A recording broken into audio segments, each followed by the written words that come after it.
Vlog-a-day 562.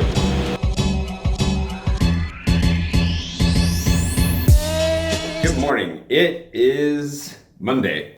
I promised you a full recap, and that's what's going to happen today. For those of you who have just joined recently and who have no idea what's going on in the grander context of my life, and particularly of the vlog, today is going to be a little bit of a filler-upper, a filler-inner, a catcher-upper. Prepositions will be used along with verbs, and these things will come together. Yeah, it's a mess. I realize I gotta go. My plan this morning is to go get a little bit of work done in the Peloton before I go teach English this afternoon, and so that's why it's a perfect opportunity to kind of chat. My name is Jay. I'm an American. I live in France. I'm going to be here hopefully for the rest of my life, more or less. Not just here in Paris. I want to use Paris as my home base, bounce around, see the rest of Europe, see the rest of the world, see a lot of places. I've already been to 30-some countries, but I want to keep seeing more. However, my style of travel is not really to just kind of jump in, jump out. I really want to go spend time in as many countries as I can to really get to know them and understand them, as well as any foreigner or outsider can. Is surprisingly not super great.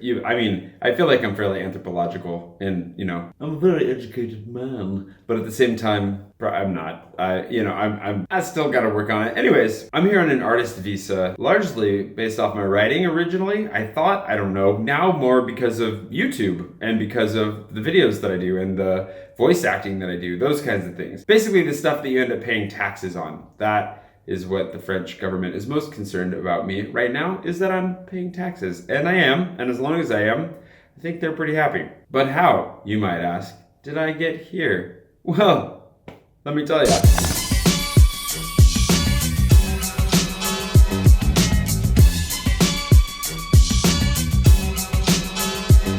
Years ago, when I was a kid, for whatever reason, the idea of France kind of just grew. Like, not obviously France already existed without me having the idea, but the idea of living in France, learning French, all that for whatever reason, kind of grew as a romantic idea in my brain as I went. So I didn't want to learn Spanish when I was a kid. I was just like, I'm gonna learn French. So I waited till high school and I took French in high school, learned it even more in college, and always just kind of thought about coming here. And I lived here right after college. I ended up teaching English as an assistant. So I taught English in France twice and kind of always thought that I'd end up here. The first time I did, when I was in Nice, it wasn't really the experience I was looking for, but then I came and visited Paris and was like, oh my gosh, this is where I wanted to be the whole time. Why wasn't I in Paris? I made it a goal to get here, got here, taught English here, loved it, but also was kind of burned out. Then I got asked to go back to West Africa, which we'll talk about here in a minute. Went and did a job there, ended up in the States for a bit, and just wasn't sure when I was gonna make it back to France, if ever. I also entered a really long, dark period of my life, and wound up effectively applying for a visa on a lark, not thinking I'd be able to get it, and then I got it, and then everything went crazy.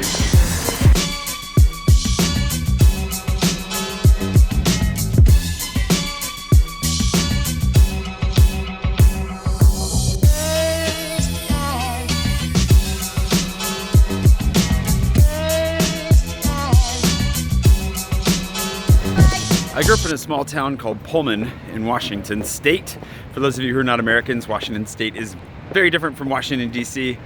Google it, the rest of you. But in a small town that was basically half university and half agrarian, so it was a lot of hardworking and intelligent people that I got to be surrounded by growing up, and I have mixed memories, mixed feelings about it, mixed emotions. One of the loves that I picked up while I was growing up was one of making movies. I really love making videos. Ever since I was like in the 4th grade and I made my own rendition of Jason and the Argonauts with my friends on an old VHS camcorder where literally the editing happened on the fly. I would have to review what we shot by running home, putting it into VCR, watching it, stopping it exactly where I wanted to cut, and then running back, putting it in the camera, and hitting go right when we wanted to start again. There's a fair amount of pressure, but I loved it, and I kept doing it. Every time I could make a video for a project or anything, I would. I never had my own video camera, so I always had to borrow something, right? Had to borrow something from the school usually, sometimes from friends. The VHS camcorder was my buddy Jeff's, but as I got older, and as I got into middle school and high school, then I would borrow cameras from school, do the best that I could to just make videos for everything, which to me, it was a lot of work, obviously, but to me felt like cheating in a way, because I loved doing it so much that there was no way that it was actual schoolwork if I got to do it. And so all growing up, I thought, man, I want to make movies. I also wrote stories. I wrote like my first play when I was in 1st grade, I think, or 2nd grade. I've got footage of that somewhere. We actually acted that out. But basically, storytelling is what I've always wanted to do. It's kind of what I've always done one way or another. And I'm trying to refine that and grow that as we go. I went to film school. originally in university, got in, hated it, dropped out, and became a French major because I enjoyed taking French.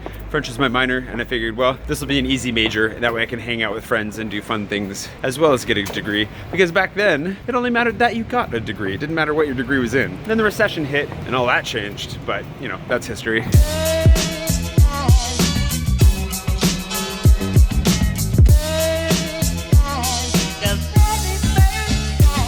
that? Hi. Hi.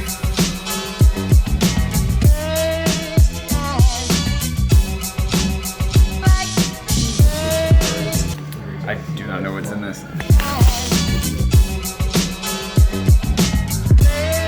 Thank you for the book. I don't know who sent this. There's like no note. It's the most beautiful walk in the world. Thank you for the book, stranger. Oh, there's nothing listed on that. Hold on. No, it doesn't say who it's from. Secret admirer. Thank you.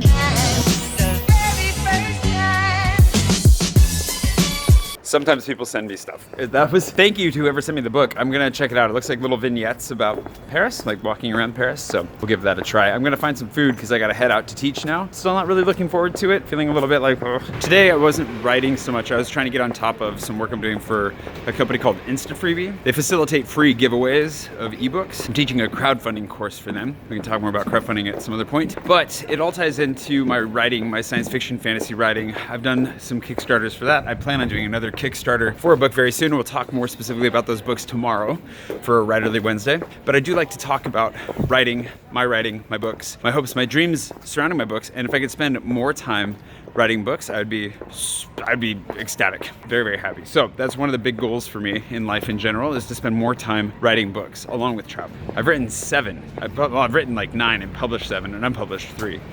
But now it's time for lunch.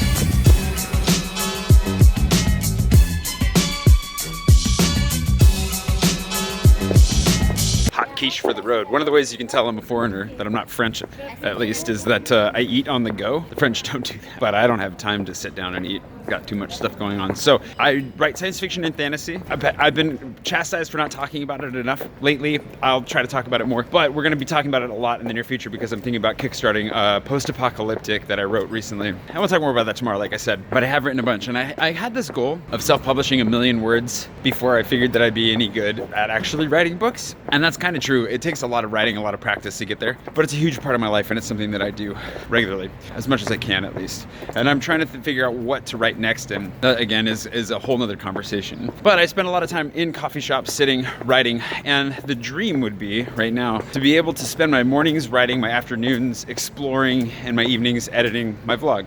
And that ties into the travel side of things too, because I want to explore more of the world, like I said, see more places, and spend real time there. And that's how I would do it, would be to write books in the morning, and then explore those places wherever I'm at in the afternoon. And then continue to share all those experiences with you through the vlog, kind of how things roll. But for now, I gotta catch a train and head out to teach English, which I'm feeling better about, steadily.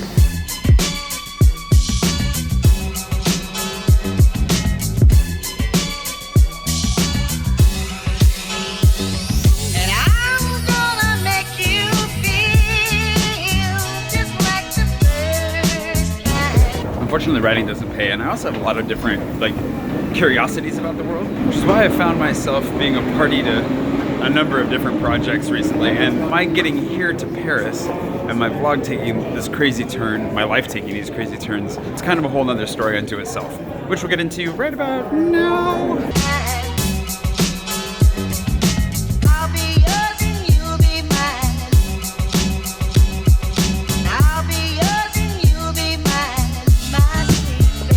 The English teaching thing is not what I want to be doing. It's a job. I've taught English multiple times. I've taught a lot of things now, I guess. And while I think I'm pretty good at it, and I enjoy it while I'm doing it generally, teaching is hard work.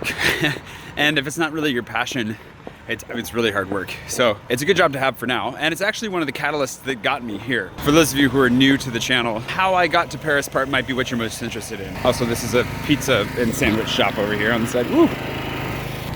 Didn't realize they had a real flame oven in there. That's kind of cool. Basically, the way it works is like this. I came back, you can see in like the mid to late 200s of my vlog, I guess. Just over a year ago, I came back to Paris in the midst of not really knowing what to do with myself. The short of it is that I had a bunch of projects coming up that I thought one of them had to stick. I was launching a Kickstarter for a third season of Into the Nanton. We were launching another Kickstarter for a tech startup that I was starting, and I had a book that was out on submission that I thought had to sell, and none of it came together.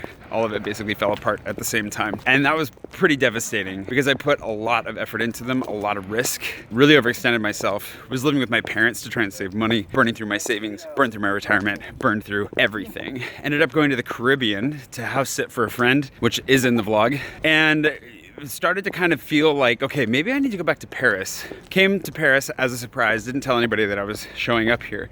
So that was really fun to make those vlogs. Saw my friends, hung out for a bit. And one of those friends is my buddy Chinwei, who was like, hey, just get here, like we'll get you work. I'm sure you can work for the company that I work for. Just get here and get legal, basically. And that was one of those catalysts where I was like, okay, well, if I show up in Paris, at least I'll have work. It'll pay well, something I can do, and it's a start. But getting a visa and being legal to work here is not easy as an American, especially if you don't have dual citizenship or one of those pathways available to you. So that was one of the big struggles I had to get through.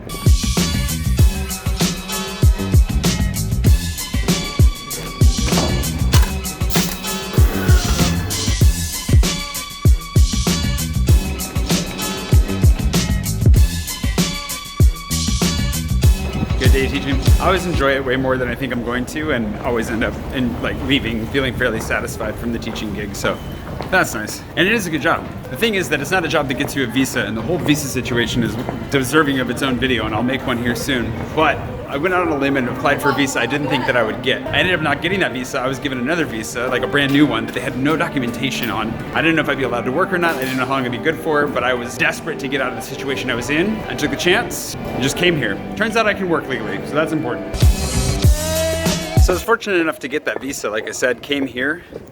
And the reason that I'm here is just purely because I want to be here. That's it. That's basically it. I feel very much at home in Paris. It's not that I want to be in France even necessarily, so much as I just feel at home in Paris. I love being here. I love living here. I want to keep doing so. But of course, getting here and surviving here are two separate things. So getting here was tough enough, getting the visa, and then being allowed to stay here on that visa is another nightmare in and of itself, because if you haven't noticed, or haven't been around long enough, I've been struggling to get my dossier through the prefecture for almost a year now, just to get my residency, which should be done, hopefully. Now, we're almost there at least. So that's one thing. But then surviving here is another thing, because like I said, I came here under the assumption that I would have English teaching work pretty much as soon as I got here. It was a poor assumption on my part. A little bit of a miscommunication, but basically I had to jump through hoops for a month. Remember, I had like no money already, down to my very last drop of cash and credit. Had to survive for a month jumping through hoops to finally get an interview for the English teaching job. And then they were like, yeah, we'd love to hire you. It was April. They said, we'll have work for you in like September or October. It's like, that's a long ways away. I need to be making money now. So that is how I ended up being a bicycle tour guide over the summer, because I knew the guys that run that company, or at least I'd met them before, reached out, they offered me a job, and I started doing bike tours, which is great. Really fun job, really great company. Highly recommend taking a bike tour while you're here. And that was good, but it wasn't really enough. I basically worked like 29 days a month and made just enough to cover my bills. Barely. I only had enough money left over to eat, depending on what I made on tips. So I ate my tips, and then otherwise basically had no money. And things got really, really tight towards the end of the summer. Really, really rough. So yeah, I ended up here doing bike tours over the summer, vlogging every day. That was about it, actually. I mean, I had other projects going on, I had a lot of other stuff going on, but that was a big part of it. And I kind of just had to piece my life back together. And it was really tough, it was really stressful. I hit a breaking point this summer where some really big changes had to happen, some of which we haven't talked about yet, some of which we have. And thankfully, I've gotten through pretty much all of that now, where I feel like I'm really on the upswing, and a lot of things have been going really well. Patreon has been growing, which is great. I'm doing voice acting and translation work for the National Scientific Division here, the Scientific Research Division here. I've got a couple other random voice acting gigs along the way. I'm teaching a course with InstaFreebie, and things are just happening in good ways, and it's left me very busy, and also turning down some work and trying to figure out how does this all work out? Where do we end up? And so one of the things that I try to do as well, we need to go back over the goals on the board in particular, but for those of you that have joined since the beginning of the year, those champagne bottles, or pseudo champagne bottles up on the wall, they represent particular goals that I'm trying to knock out of the park in 2018, ideally early 2018 if possible. Similarly, I have goals down here on the board that I'm trying to work on. There's a lot that I want to do with my life, and I get asked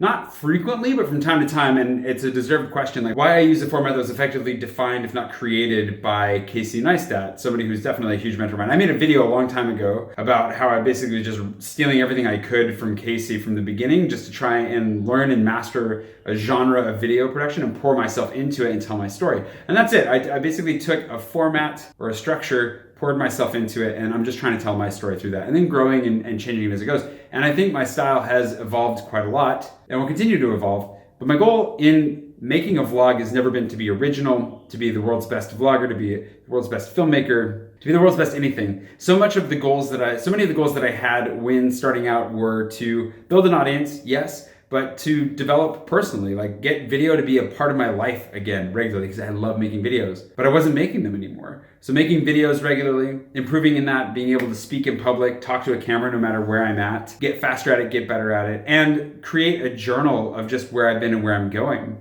So that by the time I get to a place where I'm ready to launch my next book, sell, my next book, whether that's self-publishing or traditional publishing, when I get to that place where I'm ready to go on another adventure, that I have people with me that are ready to go with me, that have been on board for a while. And considering I've almost made 600 vlogs now, there are some of you that have been around for a very long time. And so it's just really important to me to share that story. And I do believe in myself. I do believe that I'm headed to some really cool places and I'm going to be doing some great things. I really do believe that. Otherwise, I wouldn't be out here trying the way that I am right now. And so that's part of it too, is in that belief. It's like, well, I'd like to record the story. I'd like to record the journey, where I started, the hardships I went through, the struggles, so that if in a year or two, all of a sudden I explode for one reason or another, nobody can call me an overnight success. That I can point back and say, well, go watch the first 1,000 vlogs and see how much work it was before I got to the point that you find me at now. That's part of it too. So there are a lot of reasons, I have a lot of personal reasons that I vlog, and I'm happy to share with you. And some of the things I really try to uphold are that I remain honest and transparent, that I don't fake anything, that I don't